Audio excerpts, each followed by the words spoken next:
¿Que por qué las quemamos? Quemamos las fallas porque no queremos perder 8 siglos de historia.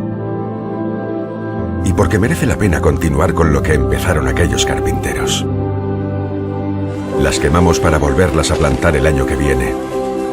Y para que los que repiten tengan algo nuevo que visitar.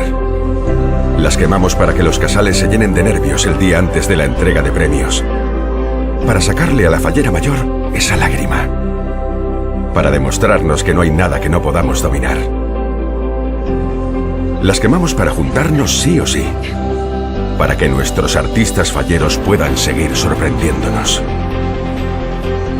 Para darles a los que están fuera una buena excusa para volver. Quemamos las fallas para quemar lo que nos disgusta. Para dar la bienvenida a la primavera. Para dejar espacio en nuestras calles, en nuestras plazas y en nuestro interior. Lo hacemos para acabar por todo lo alto, para poder empezar de nuevo al día siguiente, para seguir teniendo una de las fiestas más increíbles del mundo.